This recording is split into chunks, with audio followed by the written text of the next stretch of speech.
Hello everyone, मैं doctor Rupshikha Agrawal from government J Yoganandam Chhattisgarh college Raipur से। आज हम इस वीडियो में फूड चेन के बारे में विस्तार से अध्ययन करेंगे। फूड चेन क्या होती है, इसको हम सबसे पहले जानेंगे। तो किसी भी इकोसिस्टम में उत्पादक से उच्च उपभोक्ता तक खाद्य पदार्थों या खाद्य ऊर्जा के स्थानांतरण के क्रमबद्ध प्रवाह के पथ को खाद्य श्रृंखला या फूड चेन कहते हैं। Food chain different trophic levels से मिलकर बनी हुई होती है। इन ट्रॉफिक लेवल्स को हिंदी में हम पोषण स्तर भी कहते हैं। तो हमेशा जो फूड चेन होती है प्रोड्यूसर से ही स्टार्ट होती है। फूड चेन के डिफरेंट ट्रॉफिक लेवल्स इस तरह से हैं: प्रोड्यूसर, कंज्यूमर और डिकम्पोजर।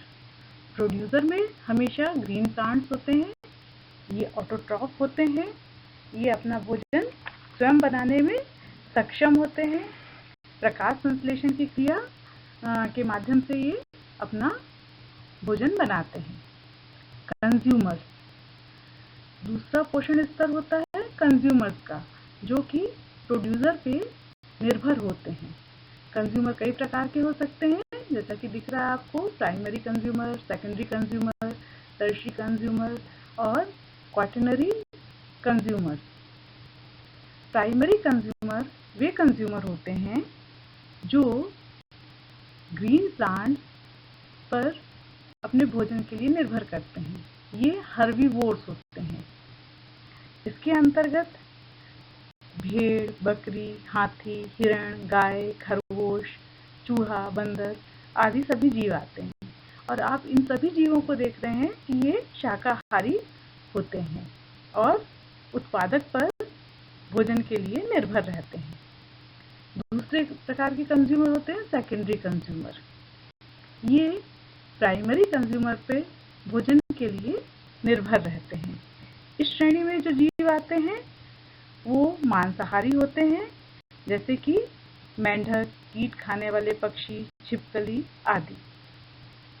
टर्शियरी कंज्यूमर, इसके अंतर्गत प्राथमिक तथा द्वितीयक उपभोक्ताओं या कंज्यूमर्स पर भोजन के लिए निर्भर रहने वाले या उन्हें भक्षण करने वाले जीव आते हैं, जैसे कि भालू, गीदड़, लोमड़ी आदि। क्वाटरनरी जो कंज्यूमर होते हैं इन्हें टॉप कंज्यूमर भी कहते हैं, और ये प्राइमरी, सेकेंडरी, टर्शियरी तीनों प्रकार के कंज्यूमर्स को भोजन के रूप में उपयोग कर सकते हैं। और सबसे अंतिम वाला पोषण स्तर जो होता है वो डिकम्पोजर्स का होता है। डिकम्पोजर्स या इसे हम अपघटक या सैप्रोफाइट भी कहते हैं। इसके अंतर्गत सूक्ष्म जीव आते हैं जो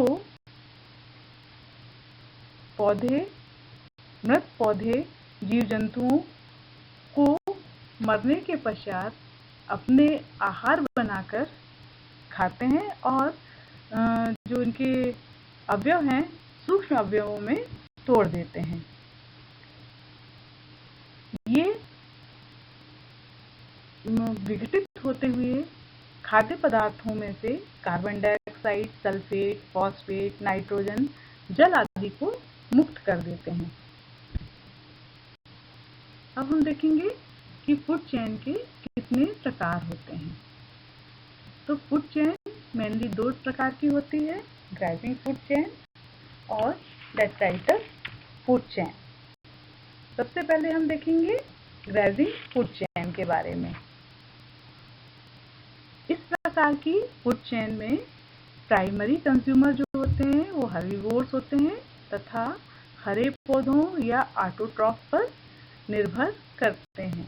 इकोसिस्टम में इस प्रकार की फूड चेन अधिकता से मिलती है। यहाँ आप देख पा रहे हैं कि ग्रास है, उसके ऊपर आश्रित, भोजन के लिए आश्रित ग्रास ऑफर होता है। ग्रास ऑफर को बर्ड्स अपने लिए यूज करती हैं और बर्ड्स को भोजन के रूप में फैल्कन यूज करता है।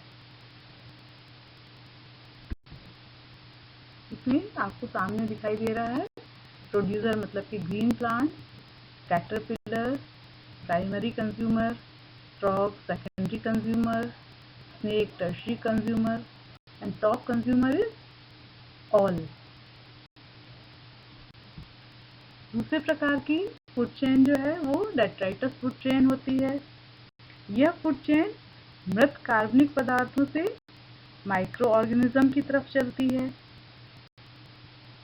जब पौधे और जीव जंतु मृत हो जाते हैं तो उनके डेड ऑर्गेनिक मैटर को खाने वाले और उनको सूक्ष्म भागों में विभाजित करने वाले जो भी एलिमेंट्स हैं इसके अंतर्गत आते हैं, माइक्रो ऑर्गेनिज्म है इसके अंतर्गत आते हैं। ये algae, bacteria, fungi, protozoa, insect, nematodes हो सकते हैं। ये देखिए डेड ऑर्गेनिक मैटर, इसको डिके करने के लिए बैक्टीरिया एरोबिक रेस्पिरेशन के माध्यम से, एनारोबिक रेस्पिरेशन के माध्यम से जो डेड ऑर्गेनिक मैटर है उसको इनऑर्गेनिक न्यूट्रिएंट्स में बदलने का काम कर रहा है। अब हम देखेंगे कि फूड चेन का सिग्निफिकेंस क्या है।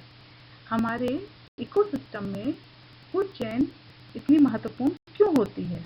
इसका कारण यह है कि फूड चेन ऑर्गेनिज्म तथा इकोसिस्टम के बीच खाद्य अंतरक्रिया को समझाने का काम करती है।